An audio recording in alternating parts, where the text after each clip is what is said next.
হে আমার ছেলে, আমাদের সঙ্গে নৌকায় উঠে এসো, কাফেরদের সঙ্গে থেকো না। অবশ্যই আমি এমন কোনো পাহাড়ে আশ্রয় নেব যা আমাকে এই পানি থেকে রক্ষা করবে। কোরআনে যখন হযরত নূহ আলাইহিসসালামের মহাপ্লাবনের কথা আসে, তখন অধিকাংশ মানুষ শুধু আকাশ থেকে নেমে আসা প্রবল বৃষ্টির কথাই কল্পনা করে। কিন্তু সেদিনের বাস্তবতা ছিল আরও ভয়াবহ। পানি শুধু আকাশ থেকে আসেনি, জমিনও তার বুক থেকে পানি উগরে দিয়েছিল, অর্থাৎ চারদিক থেকেই পানির আযাব শুরু হয়েছিল।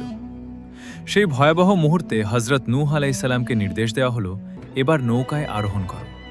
আর তখনই ঘটল এক বিস্ময়কর ঘটনা। পশুদের ধরে ধরে নৌকায় আনা হয়নি। বর্ণনা অনুযায়ী আল্লাহর আযাব যখন এসে গেল, তখন প্রতিটি প্রাণী নিজের স্বভাবগত বিরোধিতা ভুলে নৌকার দিকে এগিয়ে আসতে শুরু করল। সিংহ ও ছাগল একই স্থানে, সাপ ও পাখি একই গন্তব্যে।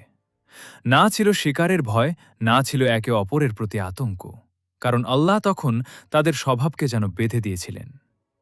নৌকাটি উত্তাল পানির মধ্যে চলছিল, কিন্তু তা ছিল আল্লাহর তত্ত্বাবধান ও নির্দেশনায়।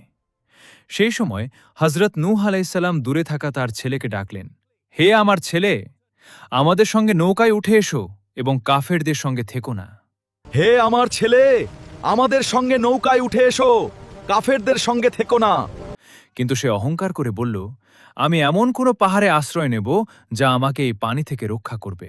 অবশ্যই আমি এমন কোনো পাহাড়ে আশ্রয় নেব যা আমাকে এই পানি থেকে রক্ষা করবে। হযরত নূহ আলাইহিসসালাম বললেন, আজ আল্লাহর নির্দেশ থেকে রক্ষা করার মতো কেউ নেই, শুধু সে ছাড়া যার প্রতি আল্লাহ রহমত করেন।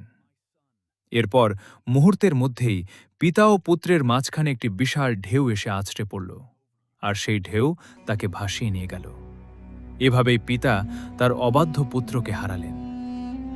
অবশেষে যখন মহাপ্লাবনের পানি কমে এলো এবং আল্লাহর নির্দেশ কার্যকর হল, তখন বলা হলো, হে জমিন, তোমার পানি গিলে ফেলো। আর নৌকাটি পাহাড়ের ওপর গিয়ে থামল।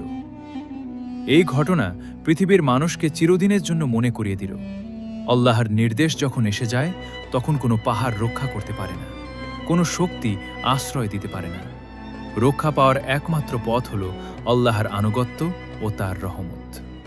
আপনিও যদি বিশ্বাস করে থাকেন যে রক্ষা করার মালিক একমাত্র আল্লাহই, তাহলে কমেন্টে অন্তর থেকে ভক্তি ও শ্রদ্ধার সাথে অন্তত একবার লিখুন, আল্লাহ।